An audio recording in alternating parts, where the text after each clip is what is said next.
Hello everyone! I've always been drawn to places that feel a little bit different.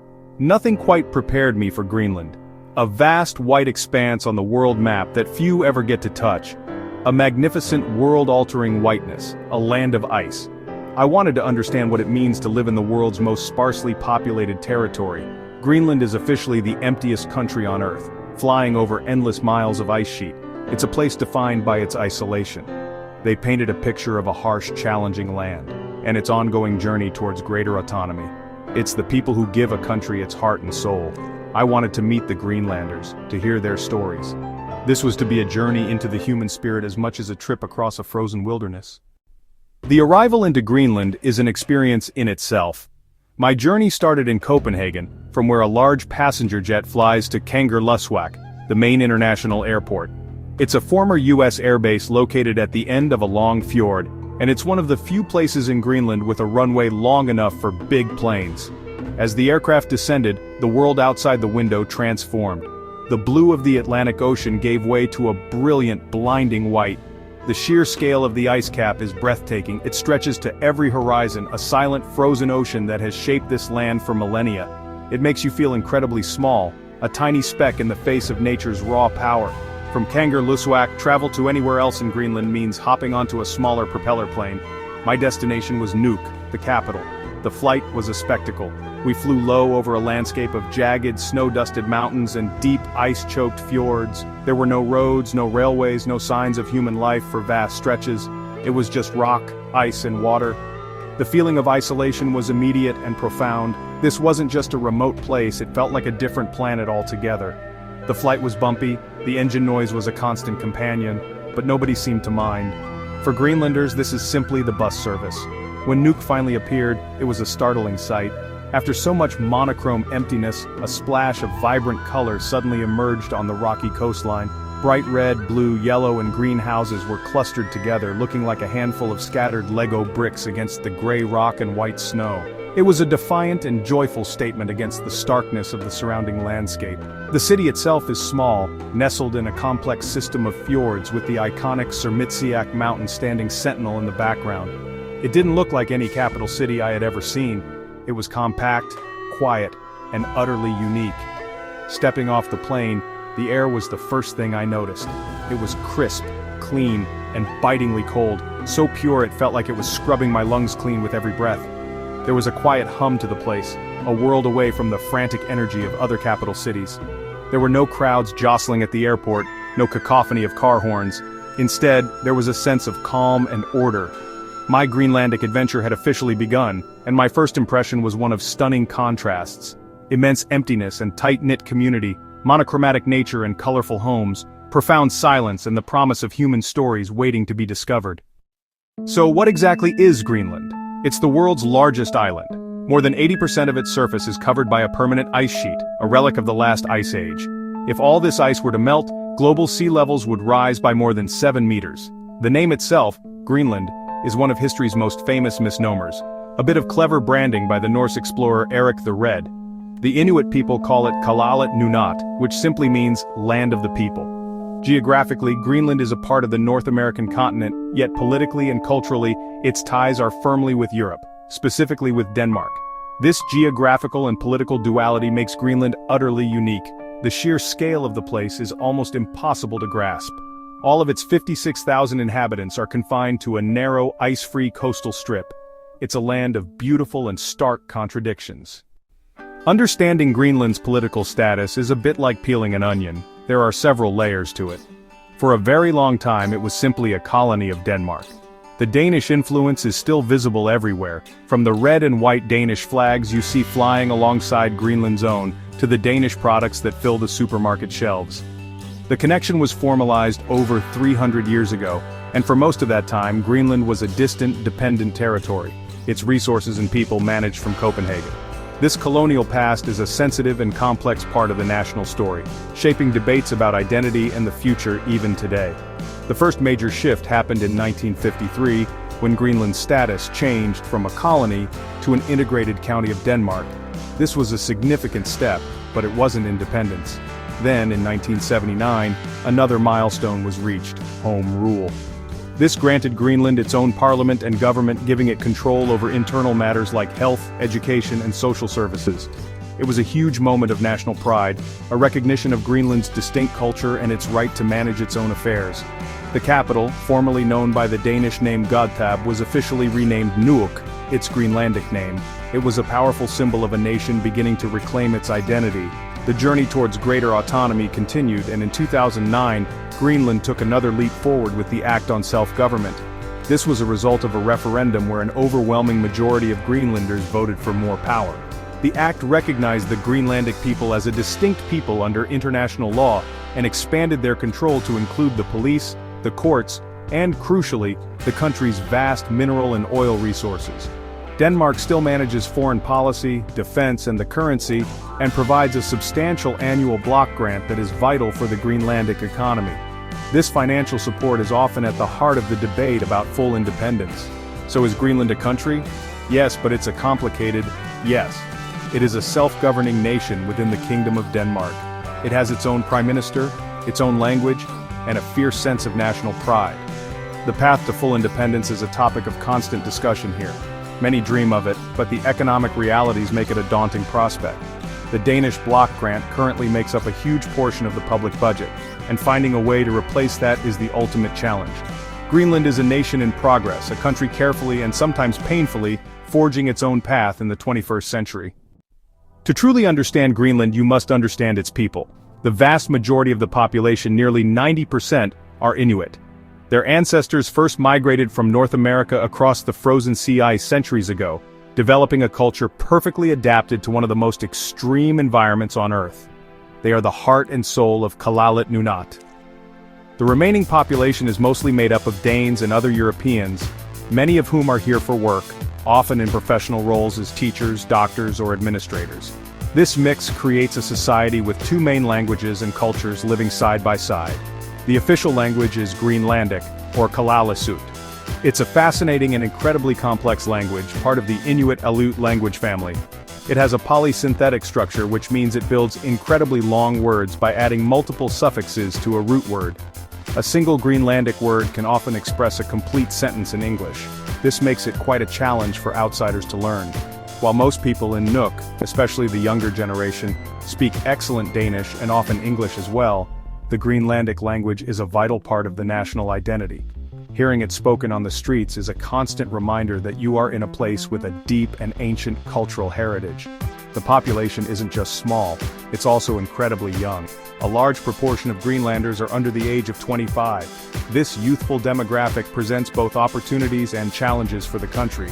It means there is a vibrant, forward-looking generation ready to shape the future of their nation. You see this energy in the lively cafes in Nuuk and in the passion for sports like handball. However, it also puts a strain on the education system and the job market. Providing meaningful opportunities for all these young people is one of the government's biggest priorities, and a key factor in stemming the flow of bright young minds who leave for Denmark to study or work. Life in Greenland is defined by community. Because the towns are so small and isolated, remember there are no roads connecting them. People rely on each other immensely. Family ties are incredibly strong, and there's a sense that everyone knows everyone, at least within their own town. This creates a powerful social fabric, a network of support that is essential for surviving the long, dark winters and the general challenges of life in the Arctic.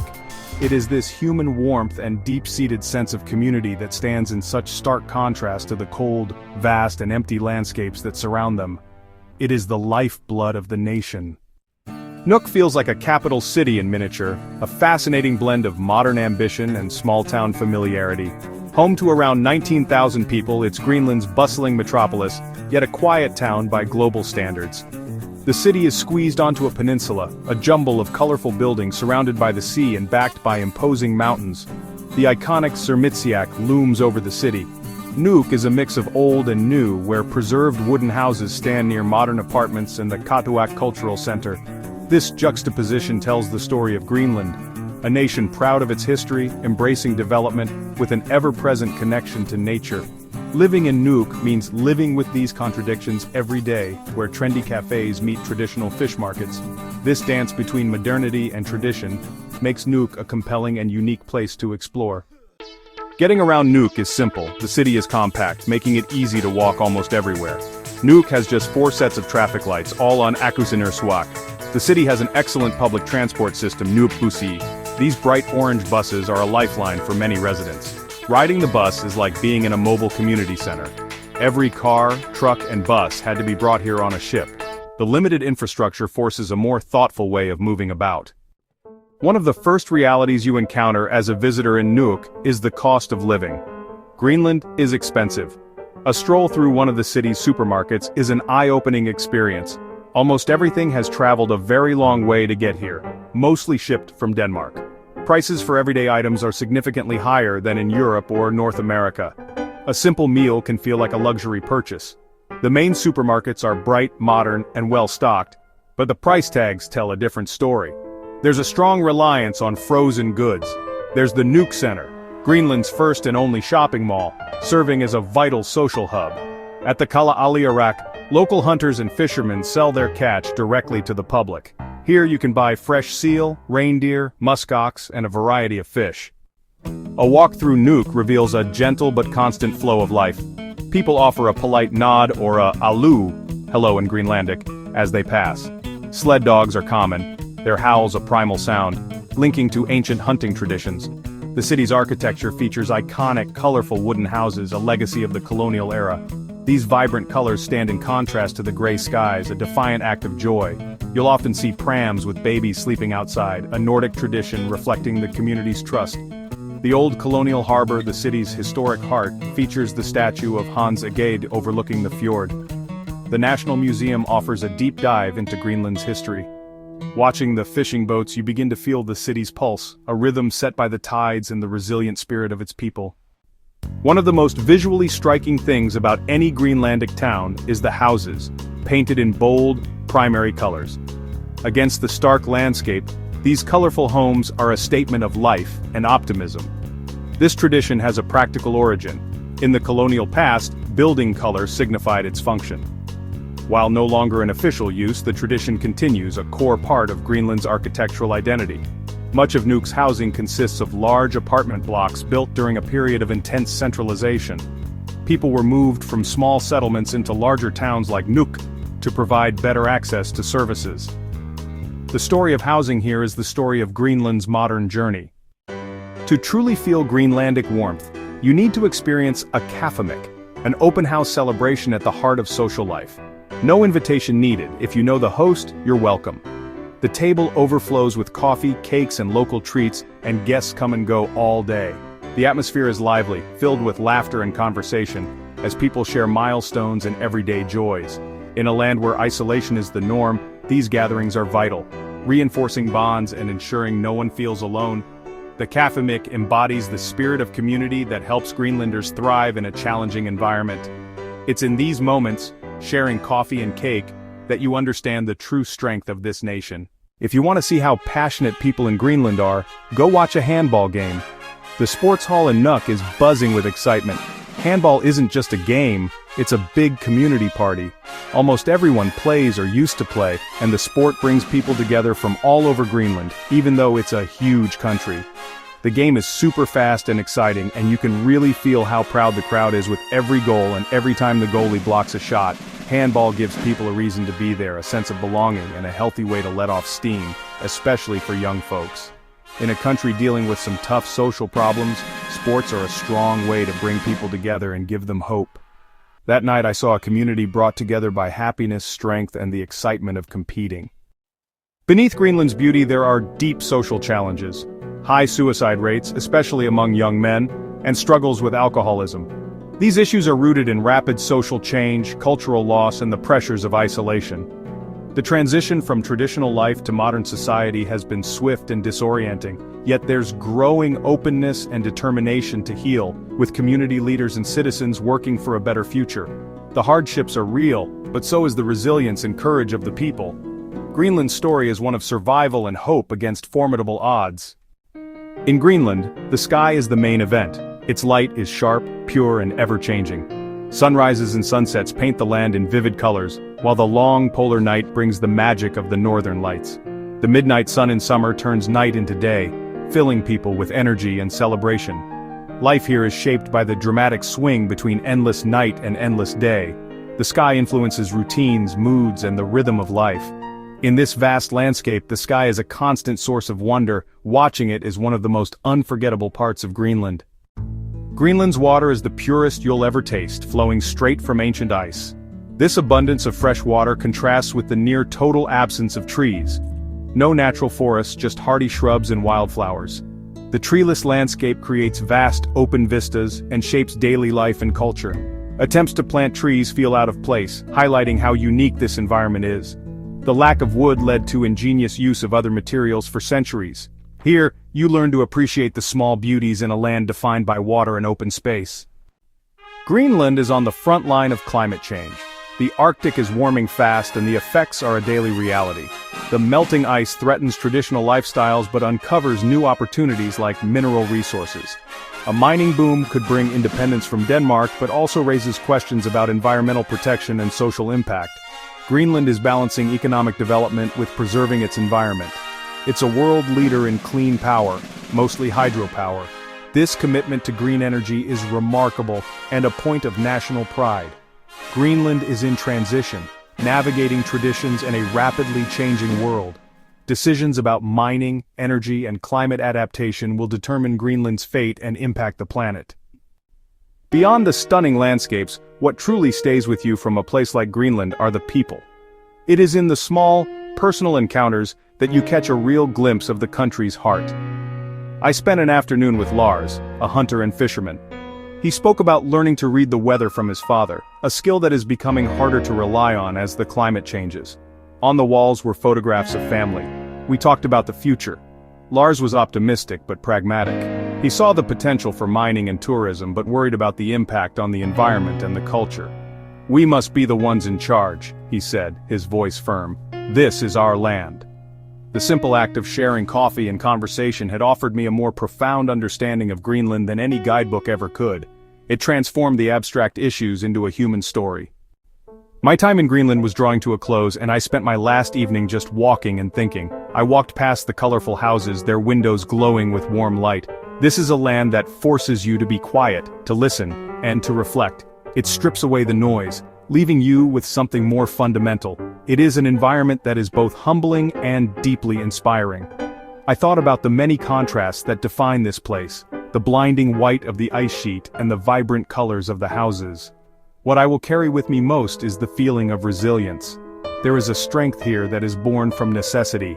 My journey to the world's emptiest country had left me feeling incredibly full. Greenland gets under your skin and makes you think about the world in a different way. It is a story of survival, identity, and hope. My journey to Greenland has come to its end. What do you take away from a place like Greenland? Memories of the beauty of the landscape, the majesty of the icebergs, the colors of an Arctic sunrise, and the vast emptiness of it all. More than the sensory memories, you take away a profound sense of respect. Respect for a people who have thrived for centuries in a daunting environment, creating a rich culture. Greenland defies easy summary. It is a place of dynamic change, a nation in the making. The people of Greenland are navigating a complex path between preserving their heritage and embracing the opportunities of the modern world. It is a story that is both uniquely Greenlandic and universally relevant. It is a country filled with life, laughter, and warmth. It is a land of immense challenges but also immense hope and strength. It is what transforms a visit into a deep and meaningful experience. Look north, to that enormous white space on the map. Greenland is not just a place to see, it is a place to learn from. It is an invitation to us all to listen, to understand, and to be amazed. Don't forget to subscribe for more videos.